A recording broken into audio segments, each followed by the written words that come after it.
My name is Marion Blake, and at 67, I thought I finally understood how quiet a house could feel when the person you love is no longer in it.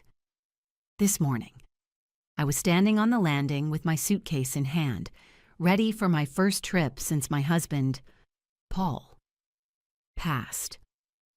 I told myself that leaving for a few days would be a small step toward living again. The house felt calm, soft, almost like it was wishing me well. Ethan had already left for work after dropping by to give me a hug and a rushed goodbye. His wife, Kayla, stayed behind, saying she'd lock up and make sure the stove was off. It sounded thoughtful enough, so I didn't question it. I simply went upstairs to grab the blue scarf Paul bought me on our last Christmas together. That's when I heard her voice. It drifted up from the kitchen, low at first, then sharper, clearer. I stopped halfway down the stairs, one hand on the railing, listening because something in her tone felt wrong. "She's leaving any minute," Kayla said. "As soon as she's gone, call the movers. We'll take the master bedroom. She can use the little guest room downstairs. It'll be easier for everyone." My chest tightened. Movers? Master bedroom? I leaned forward, barely breathing. "And make sure they bring the big truck," she continued. "Her furniture can go to the garage. Once our stuff's in, it'll feel like home. She won't push back."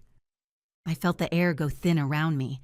The scarf slipped from my hand and brushed my ankles. But I didn't dare move. My own daughter-in-law was planning to move into my house the moment I stepped onto a plane. Not asking, not offering to help, deciding. A heat rose in me, not loud, not wild, just steady, like something long asleep finally opening its eyes. I walked downstairs quietly. Kayla turned, smiling as if she hadn't just redrawn the map of my life. "All set for your trip?" she asked. I didn't answer. I stepped past her, opened the front door, and climbed into the taxi waiting outside. "Airport?" the driver asked. I looked back at the house Paul and I built together, at the home someone else had just tried to claim. "No," I said. "Take me downtown. I need to see my attorney." When the taxi pulled away from my house that morning, I kept my eyes on the rear window until the roofline slipped out of view. I felt strangely steady, as if shock had frozen every emotion inside me, but the steadiness didn't last. By the time the driver stopped at a red light, I felt that familiar ache rising in my throat, the same one that had lived with me ever since Paul died. Grief and betrayal do something similar to the body. They both hollow you out before you even realize what's missing. I closed my eyes and tried to breathe. The truth was, I hadn't always been this fragile. Before Paul's heart gave out on a cold February morning, I was still someone who cooked big Sunday breakfasts and took long walks with the dog we never quite managed to train. Paul had a laugh that filled every corner of the house, the kind of sound that made ordinary days feel like they mattered. When he died, the house didn't just go quiet. It felt abandoned, as if the walls themselves were waiting for footsteps that would never come back. Ethan tried. He really did. He came by almost every weekend after the funeral, fixing things that didn't really need fixing, bringing groceries I didn't ask for. And he brought Kayla. At first, I was grateful. She was warm in a practiced way, always arriving with a casserole dish or a scented candle, as if she were auditioning for a part she wasn't sure she wanted. I didn't mind. Grief makes you generous. It teaches you to accept kindness even when it feels slightly off-key, because the alternative is being alone. I remember the first time Kayla offered to reorganize my kitchen cabinets. It was barely a month after Paul passed. She stood with her hands on her hips, looking around like an interior designer surveying a client's home. "You've got great space in here, Marion," she said. "You should really use it better." "Let me help," Before I could respond, she'd already moved half my dishes onto the counter. Ethan smiled at me, promising it would only take a minute. I let her do it. I told myself it didn't matter.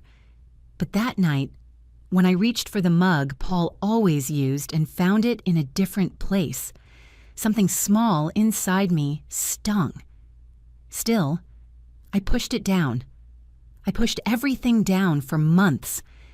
There was the weekend they brought over several plastic bins, saying they didn't have room in their apartment and asking if they could store just a few things in my garage. When the bins multiplied and a second set of shoes appeared beside my door, I convinced myself it was temporary. Young couples struggle, I told myself. They need help. Paul would have wanted me to be generous. Then came my 66th birthday. Ethan and Kayla insisted on throwing a small dinner at my house. They showed up early, Kayla carrying bags of decorations, Ethan holding a cake box in both hands. I could hear them whispering in the living room as I set plates on the dining table. When I stepped in, Kayla had already moved my old oak chairs against the wall to make room for a folding table she'd brought from their apartment. "This will be easier for everyone," she said with a bright smile. "Your chairs are lovely but a little sentimental." She didn't mean it as an insult. That somehow made it worse. The night ended with a mess I cleaned alone, the smell of frosting and spilled wine lingering in the air. I remember sitting on the bottom stair afterward, staring at the handmade birthday banner Kayla had taped crookedly above the mantel. It said, "Happy birthday, Marion," in bright colors, but somehow the house felt smaller than before, as if parts of it were already slipping out of my hands. My sister Linda told me she saw all of this coming. She called often, always asking how I really was, not the polite version I gave everyone else. One afternoon, after Ethan and Kayla had spent the entire day helping me reorganize the living room, I broke down on the phone and told her I felt like a guest in my own house. She didn't sugarcoat it. "You need boundaries," she said. "People don't respect what you don't protect." I knew she was right, but knowing and doing are miles apart. I was lonely. I missed the sound of another person moving through the house, even if that person rearranged my cupboards and left their shoes where Paul's used to sit. That's the thing no one tells you about grief. It makes you vulnerable to anything that looks like companionship. And so, when Ethan asked one evening if they could stay with me just for a little while because their landlord was planning to sell the building, I opened my mouth to say no and somehow heard myself say yes instead. It wasn't logic. It was fear.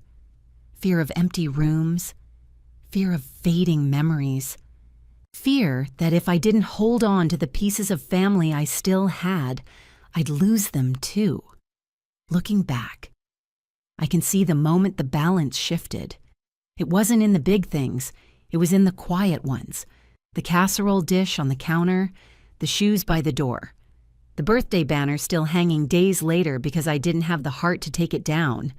All these small concessions added up, shaping the path to the morning I stood frozen on the stairs, listening to Kayla plan how she'd take my bedroom as easily as she'd taken my cabinets, my garage, and my silence. What I didn't know then was that the day I left for that trip, the day they thought I'd be gone and out of the way, would become the day I finally stopped making myself small. Ethan and Kayla moved in on a rainy Thursday afternoon, the kind of day when the sky feels heavy enough to tip everything off balance. I stood at the doorway holding a dish towel, watching them unload their car. They carried boxes labeled baby plans, winter clothes, and a third one simply marked MISC. That one worried me the most. Miscellaneous things tend to grow roots faster than you expect. I told myself it would only be for a month or two. Ethan promised they would pay the utilities, buy groceries, and help with repairs. They were transitioning, he'd said. Just transitioning. I tried to breathe through it, tried to remind myself that families help each other. But the truth was already taking shape beneath the surface like a hairline fracture. Quiet. then widening. The first week was manageable. Ethan left early for work each morning, always calling out, "Love you, Mom," as he shut the door. Kayla drifted through the kitchen after him, wearing slippers that whispered across the hardwood floors. She'd make coffee, scroll through her phone, place her cup on the counter without a coaster, and wander off again. She was polite enough, but every movement felt as if she were rearranging more than space, as if she were rearranging the air. By the second week, more of their belongings appeared. A stack of folded blankets on the couch, a diffuser releasing lavender mist in the hallway, shoes multiplying by the door. I didn't say anything. I kept wiping countertops, folding towels, making room in drawers just to avoid conversations I didn't know how to start. One afternoon, as I returned from the grocery store, I found Kayla in the master bedroom, my bedroom, measuring the wall with a metal tape measure. She startled when she saw me and forced a bright smile. "Oh, I was just checking dimensions. I read that pregnant women sleep better closer to the bathroom, and this room is perfect." I clutched the grocery bag against my stomach. "Kayla, I haven't agreed to anything about changing rooms." She blinked, as if I'd interrupted a plan already set in motion. "Of course not. We're just thinking ahead. Stress isn't good for the baby." There it was again. Stress. Baby. Needs. Comfort. Words that floated like little hooks. I nodded slowly, though the room had started to feel too small, the walls inching closer. I carried the groceries to the kitchen and set them down with hands that weren't quite steady. That evening, Ethan tried to reassure me. He sat beside me on the couch, rubbing his forehead the way he used to before exams. "Mom, she's just excited. And the apartment situation has been rough on her. We don't want to be a burden." I wanted to believe him. I wanted to think I was imagining the growing sense of displacement, the way I sometimes paused before entering a room because it no longer felt like mine. So I swallowed it. Again. But the house noticed. Houses always do. A few days later, I woke up early and found Kayla in the kitchen rearranging my spice cabinet. She worked with fast, efficient hands, placing jars in rows that made sense only to her. She didn't look up when she said, "Your system was really hard to navigate. This'll be easier for all of us." All of us. The phrase lingered in the air long after she left. Linda visited that same weekend. She walked in, looked around the living room, and raised an eyebrow. "When did you get this?" she asked, pointing at a large framed print leaning against the wall, a modern abstract piece in colors I'd never choose. "It's theirs," I said. My voice came out smaller than I intended. Linda studied me, then took my hand. "Marian, this isn't temporary. Not to them. You need to see that. But seeing something and being ready to face it are different things." I still wasn't ready. The shift came quietly. On an evening when the three of us sat down for dinner, I'd made roasted chicken and vegetables, a recipe Paul used to love. Ethan complimented it, but Kayla barely touched her plate. She kept glancing at her phone, irritation rippling through her every few seconds.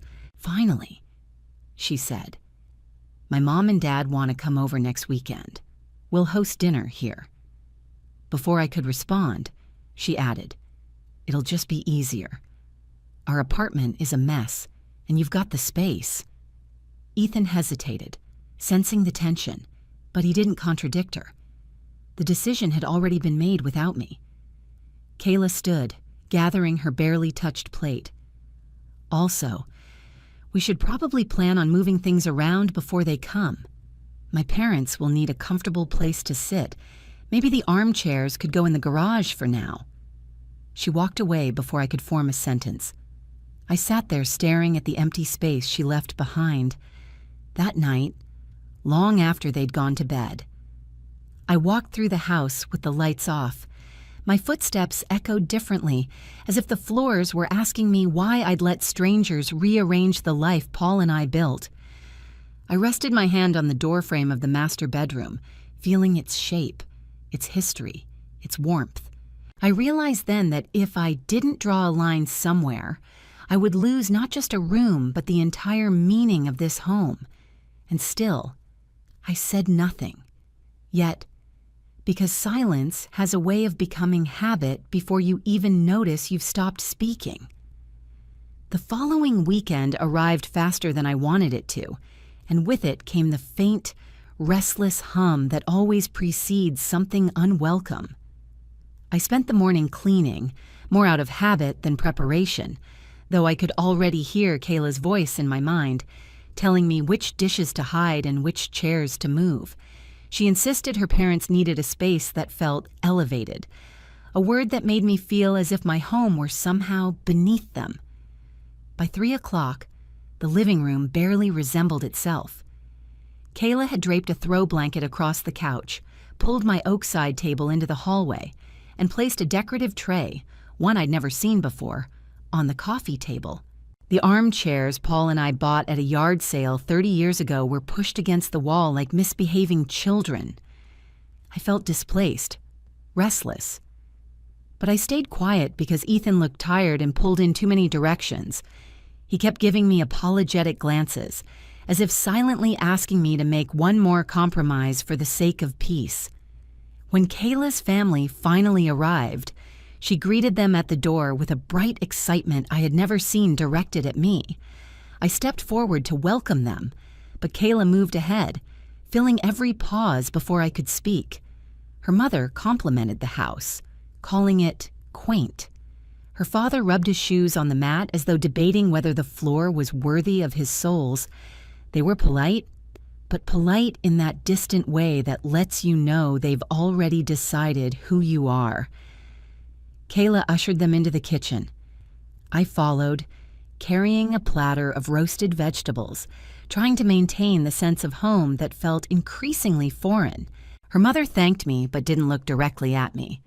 Her father asked Ethan how much longer they planned to stay in this arrangement, as though I weren't standing 3 feet away. Dinner dragged on. Conversation swirled around careers, travel plans, baby preparations, topics I usually enjoyed, but I felt like a ghost, passing dishes no one noticed. When dessert was finally over, Kayla began clearing plates while Ethan walked her parents to the door. I stayed behind in the kitchen, grateful for the familiar rhythm of rinsing dishes.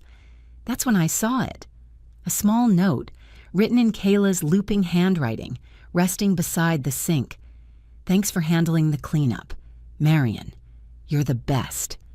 A smiley face at the end.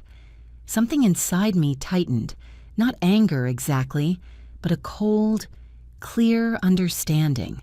In her mind, I wasn't a partner in this home. I was support staff, a placeholder, someone whose presence made life easier while her own future settled neatly into place. That night, after everyone went to bed, I called Linda. I sat at the dining table in the dark, my fingers tracing the wood grain Paul refinished the year Ethan started college. Linda answered on the second ring. "You don't sound good," she said. I took a shaky breath. "They used my house like a rental hall tonight. I didn't even feel like I lived here." She was quiet for a moment. "Marion, you've been generous to the point of disappearing."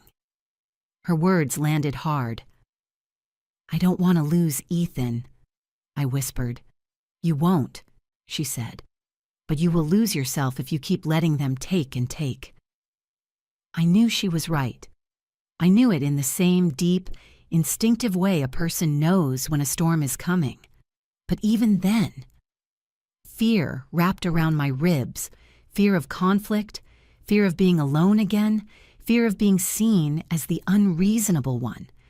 A few days later, as if the universe wanted to force my hand, Kayla announced she was pregnant.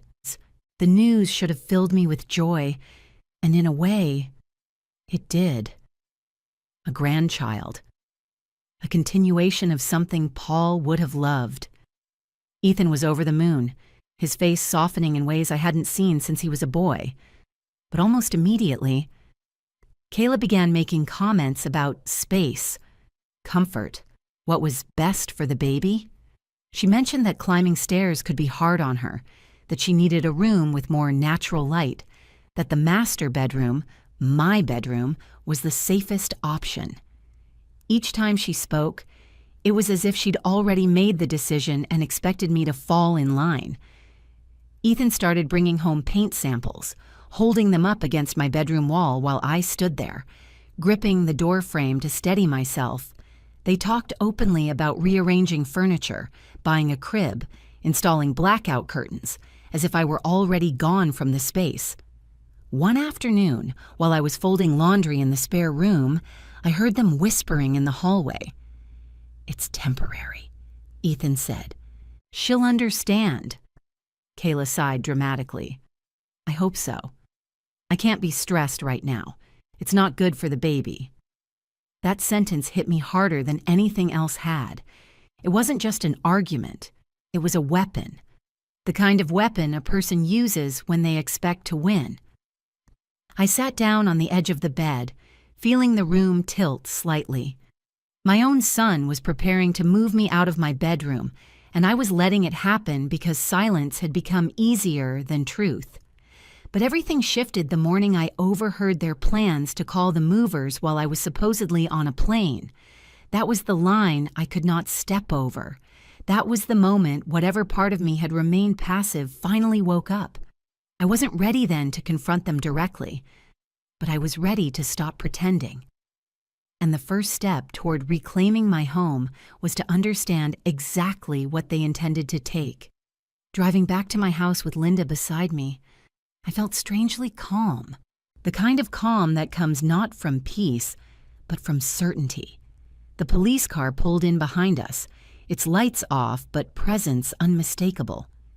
Kayla was standing on the front steps, arms crossed, irritation already forming on her face. Ethan hovered behind her, uneasy, as if he sensed the ground shifting. I walked past them without raising my voice. "You need to stop moving things in," I said. "This isn't happening." Kayla laughed softly, as if humoring a confused elder. "Marion, the truck's already here. We're just getting settled before your flight. No need to make this dramatic." The officer stepped forward. "Ma'am," he said to me, "you're the homeowner, correct?" I handed him my ID and the printed notice from my attorney. "They're here without permission," I said. My hands didn't shake. "Not anymore." The officer turned to Ethan and Kayla. "You've been informed.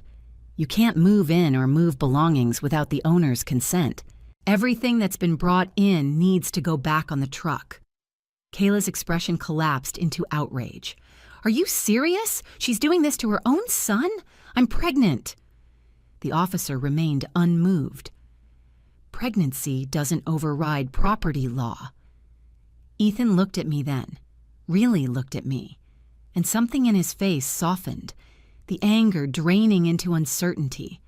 But Kayla kept pushing, arguing, pleading, until the officer repeated himself more firmly. In the end, they carried everything back out, the boxes, the mattress, the bins that had quietly multiplied. I watched from the doorway, not triumphant, just steady. When the truck finally backed out of the driveway, Kayla refused to meet my eyes. Ethan lingered. "Mom?" "We'll talk later," he said quietly. I nodded. "We will. When everyone's calm." They left without another word. The house was silent again, but it felt different this time, less like abandonment, more like exhaling after holding its breath too long. I walked through each room slowly, touching the furniture, the walls, the memories Paul and I built. For the first time in months, nothing felt stolen. Weeks passed before Ethan called, months before he showed up with an apology. Eventually, I held my granddaughter in my arms. Healing didn't come fast, but it came honestly and on my terms. This house remains mine. My peace remains mine. And from now on, I intend to protect both.